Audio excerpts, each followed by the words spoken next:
Not deterred, Health Minister dismisses argument that reducing sugar consumption is bad policy.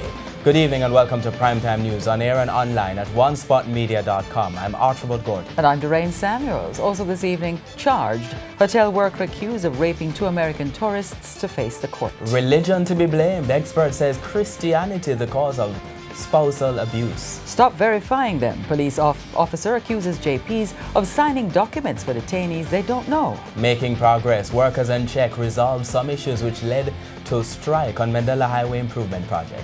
And in business news, preparation mode. Kingston Wolves gets ready for the busy Yuletide season. There's also sports commentary and weather in the primetime package. But before the break, the feedback question. This evening we're asking, how do you deal with domestic disputes? Share comments online, facebook.com/television Jamaica and tweet @televisionjam. Please stay with us. Primetime News returns after this break.